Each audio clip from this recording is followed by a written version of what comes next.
Mi propia madre intentó quitarme la custodia de mi hija alegando que yo no estaba bien mentalmente, solo porque no quise criarla según sus reglas.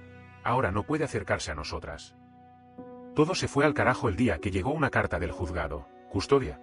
Mi madre quería la custodia de mi hija. Así, de la nada. Pensé que era una broma, un error. Pensé que alguien se había confundido de persona, que era un caso equivocado. Pero no, ahí estaba su nombre completo, su firma, la dirección correcta, todo. Alegaba que yo no estaba en condiciones psicológicas ni emocionales para cuidar de mi hija. Que la niña estaba en riesgo conmigo. Casi vomito. Literalmente, me dio náusea. Leí el papel 3 veces sin entender nada. Me temblaban las manos. No lloré. No pude. Era una mezcla tan absurda de rabia, tristeza, traición y desconcierto que el cuerpo se me congeló. Me senté en el piso de la cocina y me quedé ahí, como una piedra. Esa noche no dormí. Me quedé sentada al lado de la cuna de mi hija como una estatua. Ella dormía tranquila, con su mantita de animalitos, con su peluche mordido, con la boquita medio abierta. ¿Cómo podía alguien ver eso y decir que no estaba bien cuidada? ¿Cómo mierda se atrevía mi madre? Nunca fui la hija perfecta, pero tampoco fui una mala madre. Lo sé.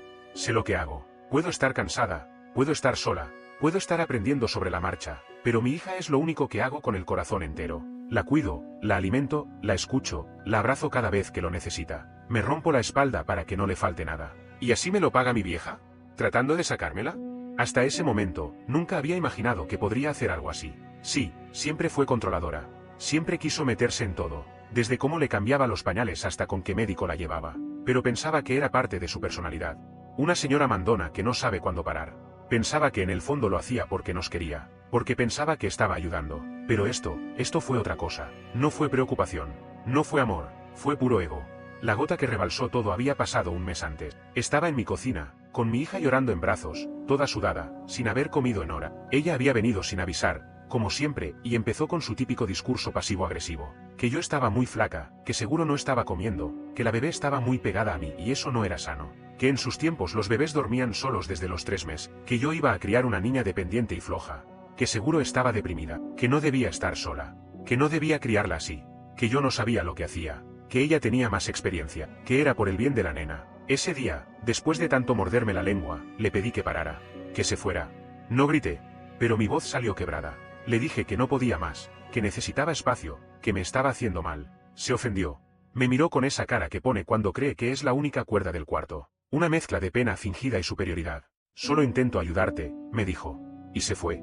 Pero lo que no sabía era que desde ese día empezó a recolectar evidencia, fotos de mi casa desordenada, como si tener ropa en el sillón significara abandono. Grabaciones de cuando mi hija lloraba durante las videollamadas que apenas podía contestar. Testimonios de vecinas con las que apenas hablo, que seguro ni sabían que estaban firmando. Supongo que les dijo alguna mierda sobre que yo estaba deprimida o desbordada. Quizás incluso que tenía tendencias suicidas. Ya no me sorprendería. La demanda de custodia venía con todo eso. Un archivo lleno de mentiras, exageraciones y medias verdades. Me pintaba como una madre negligente, incapaz, inestable. Dijo que yo tenía historial de ansiedad. Sí, tuve ataques de pánico hace años. Y que no tenía red de apoyo. Vivo sola, sí. Pero no estoy sola. Que me negaba a seguir consejos médicos, porque no quise darle leche de fórmula cuando mi hija tenía 2 meses, a pesar de que el pediatra me dijo que la lactancia estaba perfecta. El colmo fue leer que decía que yo aislaba a mi hija del resto de la familia, que impedía el desarrollo emocional de la menor al mantenerla lejos de su abuela. ¿Quién carajos escribe así? ¿Una madre preocupada o una abogada de familia? Porque ahí no había ni una palabra de amor. Era un documento frío, técnico, diseñado para destruir, para arrebatar. Y lo más retorcido de todo, no lo hizo porque pensara realmente que mi hija estaba en peligro. Lo hizo porque no podía soportar no tener el control. Porque no aguantó que yo la sacara de mi casa. Porque no tolera no ser el centro. Porque si no lo hace ella, entonces nadie lo hace bien. Eso fue el comienzo. Y si crees que eso fue lo peor, espera a saber lo que vino después. La primera persona que llamé después de leer esa maldita carta fue a una amiga que conocí en un grupo de crianza. No era íntima, no éramos de contarnos todo, pero ella había pasado por algo parecido con su ex. Su suegra había intentado hacer lo mismo. Me dio el número de una abogada especializada en familia, en casos como esto. No llamé ese día, ni al siguiente. Me costaba hasta hablar. Me daba vergüenza. ¿Cómo explicas que tu propia madre te quiere sacar a tu hija? ¿Cómo decís eso en voz alta sin sentirte una mierda? Recién al tercer día me animé a llamar. La abogada me atendió rápido, directa, sin vueltas. Le mandé todo lo que me había llegado. La demanda, las supuestas pruebas. Me pidió fotos, documentos, cualquier cosa que mostrara mi día a día con la nena. Empecé a revolver carpetas, mensajes, mails, todo. Buscando cualquier cosa que pudiera servir para probar lo que yo ya sabía, que mi hija está bien, que yo no soy perfecta, pero soy su mamá. Y eso no lo puede cambiar nadie. Mientras tanto, mi madre empezó a aparecerse por todos lados. Me escribía mensajes larguísimos, de esos que parecen cartas de novela. Me dejaba cosas en la puerta de casa, ropa para la nena, folletos de psicólogos, hasta comida. Una vez me mandó una Biblia con una nota: que Dios te devuelva la lucidez y te guíe. La tiré a la basura sin abrirla. Otra vez vino a tocar el timbre y se quedó parada en la vereda por casi media hora, mirando hacia mi ventana. No se movía. No hablaba. Solo estaba ahí, como una estatua, como una maldita sombra. No la dejé pasar. Me quedé del lado de adentro, abrazando a mi hija, esperando que se aburriera. Se fue, pero volvió a la semana siguiente, y a la otra. Hasta que tuve que cambiar la cerradura y poner una cámara en la entrada. Empecé a tener miedo. No miedo de que me hiciera daño físico, sino de que realmente pudiera convencer a alguien de que yo no estaba bien. Porque cuando una mujer está sola, cualquier cosa sirve para ponerla en duda. Si te ven llorar, sos inestable. Si decís que no querés visitas, sos antisocial. Si estás cansada, estás enferma. Si pedís ayuda, no sos apta. Y si no la pedís, sos irresponsable. No podés ganar. Mi hija, mientras tanto, seguía creciendo. Reía, lloraba, dormía en mis brazos, empezaba a decir sus primeras palabras. Yo trataba de que nada de eso la afectara. Pero me costaba. Porque aunque tratara de sonreír y hacerle jueguitos con los dedos, por dentro me estaba rompiendo. Cada llamada de la abogada me tensaba. Cada notificación en el celular me aceleraba el corazón. Dormía poco. Comía peor. Me obligaba a salir con ella al parque para no hundirme, para no quedar encerrada en una espiral. Pero hasta en el parque sentía la paranoia. Me daba vuelta cada 5 minutos, pensando si ella estaba por ahí, si nos espiaba, si nos seguía. Un día, una trabajadora social tocó a mi puerta. Era parte del proceso judicial. Tenía que venir a devaluar el entorno familiar. Sabía que eso podía pasar, pero igual me paralizó. La atendí con la mejor cara que pude. Le mostré todo. La casa, los juguetes, la comida, el baño, el cuarto de mi hija. Le mostré cómo comíamos, cómo jugábamos. Le mostré también mis carpetas con informes médicos, recetas, controles del pediatra. Todo estaba bien, todo, pero igual sentía que me estaban juzgando. La trabajadora fue amable. No me dijo nada negativo. Se fue a las 2 horas. Cuando cerré la puerta, me largué a llorar. No sé por qué. O sí, porque estoy harta. Porque nadie debería tener que demostrarle al mundo que es capaz de cuidar a su propia hija solo porque su vieja no tolera haber perdido el control. Días después, mi abogada me dijo que habían aceptado las pruebas que presentamos, que el informe de la trabajadora social era positivo, que no veían motivos para quitarme la custodia, pero el proceso no terminaba ahí. Todavía faltaba la audiencia, todavía faltaba enfrentarla cara a cara. No dormí esa semana. La idea de verla en el juzgado, de escucharla hablar mal de mí frente a un juez, me revolvía el estómago. No entendía cómo habíamos llegado a eso, cómo pasamos de que ella me enseñara a hacer puré cuando era chica, a querer arrebatarme a mi hija como si fuera un objeto. La audiencia fue en un edificio viejo del centro, uno de esos tribunales donde todo parece frío y lejano. El pasillo estaba lleno de puertas cerradas, máquinas de café rotas, y gente con cara de cansancio. Yo no era la excepción. Llegué con mi abogada casi 1 hora antes, por si acaso. Me sudaban las manos, aunque hacía frío. Mi hija se quedó con una amiga, no quería que pasara ni un segundo en ese lugar. Cuando mi mamá entró a la sala, no me miró. Caminó derecha al asiento que le indicaron, con su peinado prolijo, con una carpeta en la mano, vestida como si fuera a una entrevista de trabajo. Me dio bronca, porque por un segundo me di cuenta de que la gente podía creerle. Tenía esa imagen de señora tranquila, que todo lo hace por amor, que solo quiere lo mejor para su nieta. Pero yo sabía lo que había detrás de esa imagen. Lo sabía mejor que nadie. El juez era un tipo serio, de esos que no dan espacio a nada más que los hechos. Eso me tranquilizó un poco. No quería compasión, solo justicia. Empezó mi abogada. Habló de mi vida, de mi historia, de cómo me las arreglaba sola, de los controles médicos, del informe de la trabajadora social. Mostró fotos de mi hija jugando, comiendo, durmiendo en su cuna. Habló de mi estabilidad, de mis esfuerzos, de que nunca había dejado de cumplir como madre. Habló bien, claro, firme. Mientras ella hablaba, yo miraba al frente, sin mirar a mi madre, sin moverme, sin llorar. Después le tocó a la abogada de mi madre. Y ahí empezó el teatro. Dijo que mi madre solo buscaba garantizar el bienestar de su nieta, que había evidencias preocupantes sobre mi estado emocional, que había registrado episodios de aislamiento y signos de desequilibrio, que yo no tenía con quién dejar a la niña en caso de emergencia, que estaba siendo hostil con su propia madre, que eso mostraba inestabilidad emocional, que su intención no era separarnos, sino tener la custodia compartida, para poder colaborar activamente en la crianza. Mentira. Todo era mentira. Y ahí mi madre habló. Y juro que casi me levanto y me voy. Usó ese tono dulce, ese que usa con la gente que no la conoce, ese de señora buena que solo quiere ayudar. Dijo que me amaba, que me veía desbordada, que su única intención era evitar una tragedia, que ya había perdido un hijo, mi hermano, que murió hace años en un accidente, y no quería perder a su nieta también. Mencionó ese dolor, lo metió en el medio como excusa, como si su duelo justificara todo. Y lloró. Lloró frente al juez. Se secó los ojos con un pañuelo, y juró que no quería quitarme a mi hija. Solo protegerla. Me agarré los puños tan fuerte que me dejé marcas. Porque esa mujer estaba actuando. Porque usaba a mi hija como herramienta. Porque su duelo, que nunca quiso tratar, que siempre negó, se había convertido en su arma. Cuando me tocó hablar, me quedé en silencio unos segundos. El juez me miró esperando. Mi abogada me hizo un gesto como diciendo, tranquila. Y hablé. No recité nada. No preparé discurso. Solo dije lo que pasaba. Dije que estaba criando a mi hija sola, con todo lo que eso implica. Dije que estaba cansada, sí, pero no quebrada. Que estaba sola, sí, pero no perdida. Que amaba a mi hija más que a nada. Que no había día que no me asegurara de que estuviera bien. Que mi madre no me ayudaba, me controlaba. Que no era apoyo, era presión. Que cada intento suyo de colaborar terminaba en discusiones, en críticas, en invasión. Que me había acosado, que había intentado manipularme, que había violado mi espacio, que la había echado de mi casa porque ya no podía más. Terminé diciendo, ella no quiere ayudar, quiere decidir, quiere el poder. Pero mi hija no es una decisión, es mi hija. Y yo soy su madre. Silencio. El juez tomó nota. No dijo nada. Nos agradeció y dijo que comunicarían la decisión en pocos días. Mi madre salió sin mirarme. Yo me quedé sentada un rato más, hasta que sentí que podía pararme sin caerme. Una semana después, llegó la resolución. Y sí, gané. Me dejaron la custodia total. La demanda fue rechazada. No hubo apelación. Mi madre desapareció durante semanas. Pensé que todo había terminado. Pensé mal. Después del fallo, pensé que iba a sentir alivio, que iba a poder respirar, que por fin iba a volver a concentrarme solo en mi hija, en su rutina, en su risa, en dormir aunque sea 4 horas seguidas sin despertarme con ansiedad. Pero no pasó.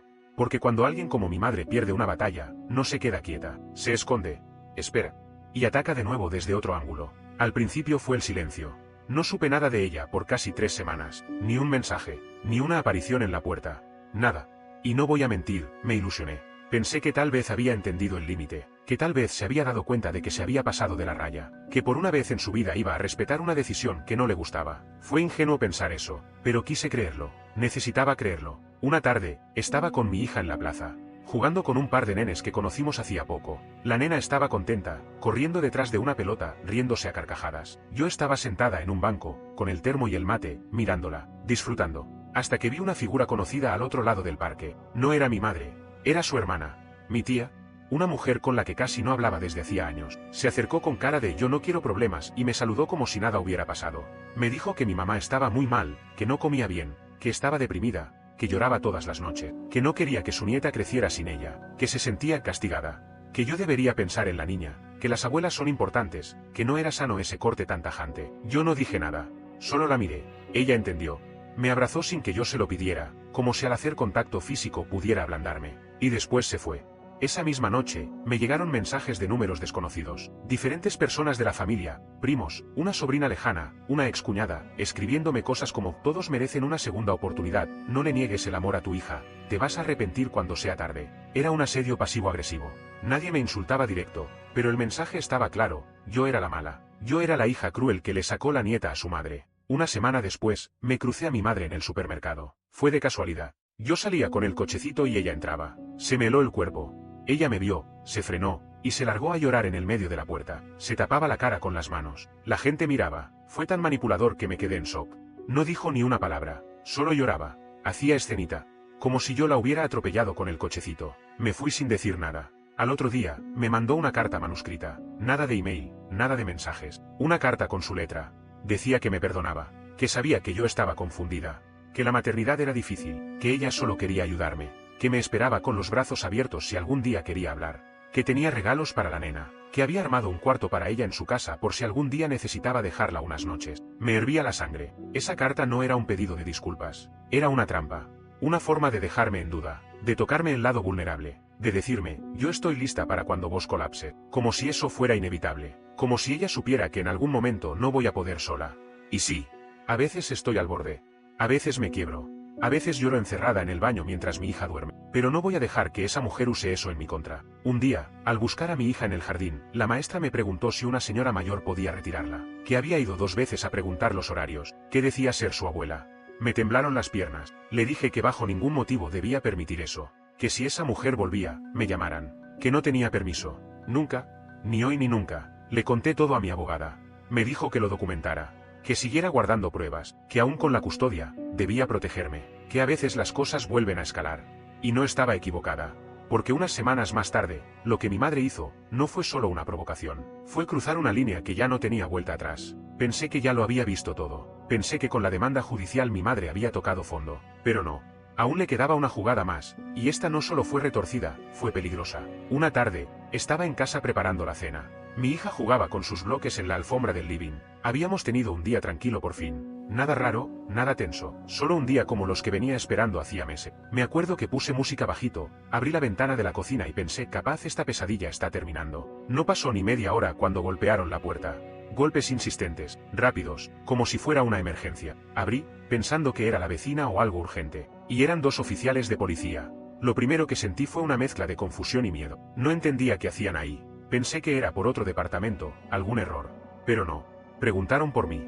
Dijeron mi nombre completo. Preguntaron si mi hija estaba en casa. Cuando dije que sí, uno de ellos se puso serio y dijo que habían recibido un llamado anónimo denunciando negligencia infantil en este domicilio. Me quedé muda. Entraron. Revisaron el departamento. Me hicieron preguntas sobre la rutina de mi hija, sobre mi estado mental, sobre mi red de apoyo. Mientras uno hablaba conmigo, el otro miraba a mi hija, le preguntaba cómo se sentía, si comía bien, si tenía miedo de algo. La nena no entendía nada. Me miraba con la cara desorientada. No lloró, pero se notaba incómoda. No sabía qué estaba pasando. Después de casi una hora, se fueron. Dijeron que no veían nada preocupante, pero que igual debían redactar un informe y enviarlo a los servicios sociales. Que yo debía esperar contacto en los próximos días. Que colaborara.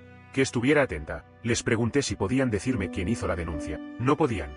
Pero uno de ellos, antes de irse, me miró y dijo: no es raro que en estos casos los llamados anónimos vengan de algún familiar con el que hay conflicto. Esa noche no dormí. Otra vez el mismo ciclo, miedo, angustia, impotencia. ¿Hasta dónde estaba dispuesta a llegar mi madre? ¿Hasta qué punto estaba dispuesta a mentir, a joder con nuestras vidas, con tal de tener razón? Porque ya no era por la nena. No era amor. Era poder.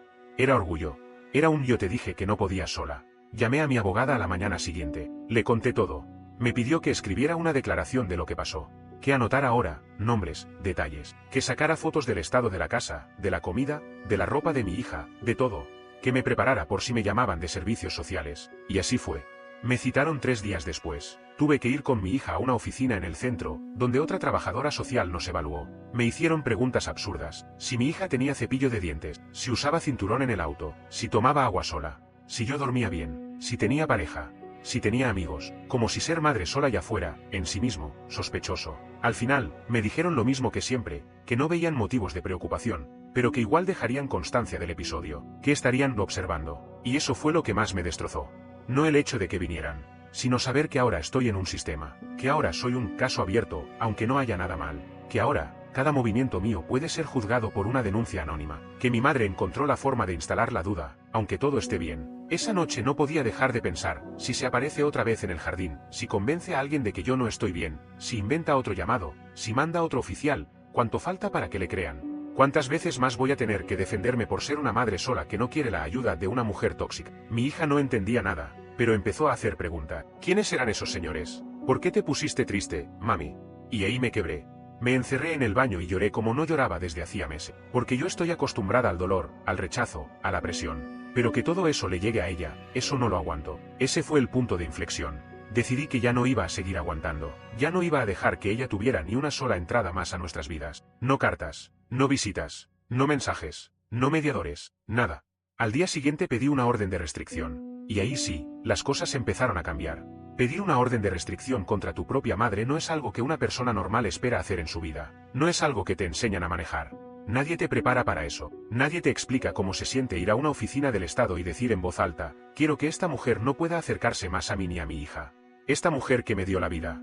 Esta mujer que está destruyendo la mía. La oficial que me tomó la declaración no se sorprendió.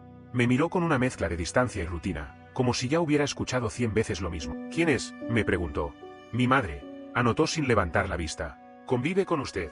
¿No hubo agresión física? ¿No acoso, amenazas, entradas sin permiso? Sí. Todo eso. Denuncias previas, no formales. Me pidió que explicara todo. Lo de la demanda de custodia, lo del supermercado, lo del jardín, la carta, la denuncia anónima. Le mostré capturas, copias de la carta, fotos de la vez que se quedó parada frente a casa. Lo escuchó todo con cara neutral, como si estuviera leyendo un manual técnico. Me dijo que lo más probable era que me dieran una orden temporal, mientras se evaluaba si era necesario extenderla. Yo solo asentí. No esperaba justicia, esperaba espacio, paz, que no se acercara más, que no tuviera ningún motivo para volver a tocar la puerta, para rondar por el barrio, para hacer llamadas anónimas. La orden salió a los 2 días. Temporal. 30 días. No podía acercarse a menos de 300 pies de nosotras. No podía contactarnos por ningún medio. Si lo hacía, podía ser arrestada. Me temblaron las manos al leerla. No porque dudara, sino por todo lo que eso significaba. Lo real que se había vuelto todo. Lo oficial. Y como era de esperarse, no se lo tomó bien. El primer mensaje llegó desde otro número, un número con código de área distinto. Sabía que era ella. Decía, no puedo creer que hiciste esto. Me mataste. No respondí. Al rato otro, tu hija va a crecer odiándote. Vas a terminar sola. Lo bloqueé. Ese mismo día me llamó una vecina. Me dijo que mi madre había pasado por su casa llorando, que le dijo que yo la tenía prohibida de ver a su nieta, que yo estaba enloquecida. La vecina no sabía qué decirme. Me llamó como si estuviera atrapada entre 2 mundos. Le agradecí por avisar. No le expliqué nada. Ya no iba a justificarme más. Pasaron unas semanas así. Silencio tenso. Una calma incómoda. El jardín de mi hija también fue notificado. En la puerta, un cartel con su nombre entre paréntesis. Nadie ajeno podía llevarse a la nena. Nadie que no estuviera en la lista. Yo era la única. Me sentía segura, pero también expuesta, como si toda mi historia estuviera escrita en una hoja que cualquier persona podía leer si prestaba atención. Una mañana, la directora del jardín me pidió hablar. Me llevó a su oficina. Me mostró unas hojas. Habían recibido una carta firmada por mi madre. Otra vez, decía que estaba preocupada por el entorno familiar, que su nieta no estaba desarrollándose adecuadamente, que pedía que la institución interviniera en favor del bienestar emocional de la menor. Otra vez ese tono legal, frío, manipulador. Como si ella fuera una experta en crianza y yo una amenaza. La directora me preguntó si estaba al tanto. Le conté todo. Le mostré la orden de restricción. Se sorprendió. Me dijo que iba a guardar una copia en el archivo del jardín. Que nadie volvería a molestarme con eso. Que lo sentía. Y fue la primera vez que alguien, fuera de mi abogada, me dijo lo siento sin hacerme sentir que tenía que justificarme por proteger a mi hija. Cuando se venció la orden temporal, fui con mi abogada a renovarla. Esta vez fue más fácil. Teníamos más pruebas. El juez la extendió por 6 meses. Y eso fue el primer respiro real que tuve en meses. No felicidad. No alivio total. Pero un descanso. Un espacio. Un par de semanas sin sentir que alguien me observaba desde la esquina. Mi hija empezó a dormir mejor. Yo también. Volvimos a ir al parque sin mirar por encima del hombro. Empezamos a salir más, a jugar más, a reírnos más. Mi casa empezó a sentirse como hogar otra vez. No como una trinchera. Pero yo sabía que esto no era el final. Mi madre nunca aceptó límite, nunca perdió una guerra sin intentar otra. Y su siguiente jugada no fue contra mí, fue contra mi hija directamente. Pensé que con la orden de restricción ella se iba a mantener lejos, que el miedo a una denuncia formal, a meterse en problemas legales, le iba a poner un freno. Pero no. Cuando alguien como ella pierde el acceso directo, empieza a buscar grietas. Y si no encuentra grietas, las inventa. Todo parecía calmarse. Mi hija volvió a su rutina. Dormía mejor. Comía mejor. Empezaba a hablar con más claridad. Y a veces, en medio de alguna conversación o juego, me soltaba cosas como la abuela va a venir otra vez, o por qué la abuela estaba llorando. Yo solo le decía que no, que por ahora no, que no pasaba nada. No sabía qué más decirle sin cargarla con mierda que no le corresponde. Pero evidentemente, algo se le había quedado grabado. Hasta que un día, algo raro pasó. Llegó un paquete por correo a mi departamento. No tenía remitente, pero sí el nombre de mi hija escrito con marcador en la caja. Pensé que era un error, o algo que había comprado online y olvidé. Lo abrí. Era una caja llena de juguetes, nada raro en sí. Muñecas, libros, peluches, pero todos tenían una etiqueta pegada, todas con mensajes. Algunas decían cosas como de tu abuela que te ama, pensando en vos cada día, nunca me voy a rendir con vos. Otras tenían frases que daban miedo, algún día vas a saber la verdad, tu mamá no me deja verte, te espero siempre. Sentí una mezcla de asco, bronca y miedo. Agarré todo, lo metí de nuevo en la caja, y la llevé directo a la estación de policía. Hice la denuncia.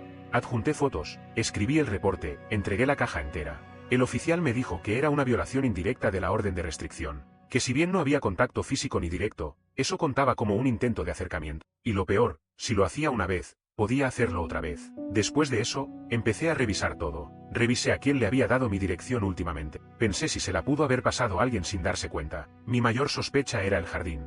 Pero no, ahí estaba todo controlado. La única posibilidad era que algún familiar, tal vez de esos que me escribieron mensajes a los días de la demanda, hubiera colaborado con ella, pero no tenía cómo probarlo. Esa misma semana, la maestra del jardín me pidió hablar otra vez. Me congelé.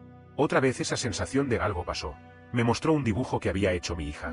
Era ella, una mujer con pelo blanco, y un cartel que decía, te extraño. Me explicó que no había nada alarmante, que los niños dibujan lo que tienen en la cabeza, que no significa que esté sufriendo, pero que le llamaba la atención que últimamente repitiera mucho que tenía otra casa, que su abuela la esperaba ahí. No podía creerlo. No solo me estaba acosando a mí, estaba intentando meterse en la cabeza de mi hija. Plantar ideas, confundirla. Crear una narrativa donde ella era la víctima, la buena, la que amaba, y yo la que prohibía, la que alejaba. Me dieron náusea. Ahí fue cuando decidí que no podía seguir sola. Empecé a llevar a mi hija a terapia, una psicóloga infantil recomendada por la pediatra. Al principio fue difícil. No sabía cómo explicarle a mi hija por qué íbamos a hablar con una señora. Pero de a poco, se fue soltando. Dibujaba, contaba cosas, jugaban. Y la psicóloga me dijo algo que me marcó: tu hija no está dañada, pero está alerta. Está sintiendo tensiones que no entiende. Y si no la ayudamos ahora, esas cosas se le van a quedar para siempre. Me rompió. Porque todo lo que hice fue para protegerla. Todo lo que aguanté, lo hice por ella. Y aún así, el daño se colaba, como agua por las rendijas. Aunque yo cerrara todas las puertas, pedí extender la orden de restricción por un año más. Esta vez con pruebas nuevas, la caja, los dibujos, los mensajes. Me la dieron. Esta vez, definitiva. Mi madre fue notificada. No podía acercarse, ni enviar cosas, ni usar intermediarios. Cualquier violación era delito. Después de eso, se desató otra tormenta. Un primo me llamó para decirme que mi madre estaba mal de verdad, que yo la estaba empujando a una depresión, que estaba hablando de irse para siempre, que yo iba a tener la culpa. Y ahí supe que todo había terminado. Porque esa fue su última carta. Su carta sucia, baja, manipuladora. La amenaza emocional. La que había usado conmigo desde que tengo memoria. Si no haces lo que quiero, me destruyo. Y va a ser tu culpa. Ya no me afectó. No me generó culpa. Me generó asco. Y ahí entendí que no hay nada más peligroso que una persona que usa el amor como arma. A partir de la orden definitiva, todo cambió. No de un día para otro. No con fuegos artificiales ni una sensación de libertad instantánea. Cambió en lo lento, en lo silencioso, en lo real. La primera semana sin mensajes, sin visitas, sin que nadie tocara el timbre, sin sobres, sin remitente. La segunda, con mi hija preguntando menos por la abuela. La tercera, sin tener que revisar la cámara de la entrada cada vez que alguien pasaba por la vereda. Y ahí supe que estábamos saliendo. Empezaron a pasar cosas simples, cotidianas, cosas que antes estaban manchadas por el estrés constante. Llevé a mi hija al cine por primera vez. No me preocupé si alguien nos seguía. Volvimos caminando sin apurar el paso. La llevé a un cumpleaños en la casa de un compañerito del jardín. Me senté a tomar un café con otras madres. Reí de verdad. Sentí que podía mirar alrededor sin esperar que algo explote. Yo también volví a terapia. Empecé a hablar de todo esto desde otro lugar. Ya no desde el miedo, desde la reconstrucción. Empecé a entender cosas que antes me negaba a aceptar, que lo que viví fue abuso, que el hecho de que viniera de mi madre no lo hacía menos grave, que no estaba exagerando, que proteger a mi hija no me hace una hija ingrata, ni una paranoica, me hace una madre. También entendí que parte del trauma era esa idea de que todo lo que hago tiene que ser perfecto, porque si no, alguien va a usarlo en mi contra, que no puedo mostrar debilidad, que tengo que tener la casa limpia, la heladera llena, la agenda ordenada, la sonrisa puesta, porque si no, alguien como ella va a señalarme y decir: ven, no puedes sola. Y no puedo con todo, pero eso no significa que no pueda ser madre. Lo que no puedo es vivir siendo vigilada, evaluada, juzgada. Lo que no puedo es criar a mi hija con una sombra atrás diciendo que va a arreglar todo si yo me caigo. Lo que más me costó aceptar fue que mi madre no va a cambiar. Nunca. Que ese personaje que conocí cuando era chica, esa mujer que me abrazaba cuando tenía fiebre o me preparaba el desayuno los domingos, ya no existe. O tal vez nunca existió como yo creía. Tal vez siempre fue así. Tal vez yo no quise verlo. Cortarla de mi vida no fue fácil. No lo es. Todavía hay días en los que la pienso, en los que me imagino cómo sería todo si no fuera tan jodida, en los que veo a mi hija jugar y me digo: ojalá tuviera una abuela presente, una que le diera amor de verdad. Pero después recuerdo lo que pasó. Y entiendo que eso no es amor, que nunca lo fue. Que una abuela que ama no hace lo que ella hizo, no denuncia, no manipula, no miente, no asedia, no destruye. Y cada vez que mi hija me abraza, cada vez que se duerme tranquila sabiendo que estoy ahí, cada vez que me dice: te quiero, mami, sé que hice lo correcto, que estoy construyendo algo distinto, que el ciclo se rompe conmigo. Mi madre sigue viva, vive a unas cuadras, supongo que sigue inventando historias, supongo que habrá gente que le cree. Me da igual, ya no me importa lo que ella diga, ya no me importa si se hace la víctima, si dice que su hija la abandonó, que le quitaron a su nieta, que fue una madre ejemplar y yo una desagradecida. Me da igual, porque hoy mi hija me mira a los ojos sin miedo, y yo también puedo mirarme al espejo sin culpa. Y con eso, basta. No olvides dejar tu opinión en los comentarios, dejar tu like y compartir este video.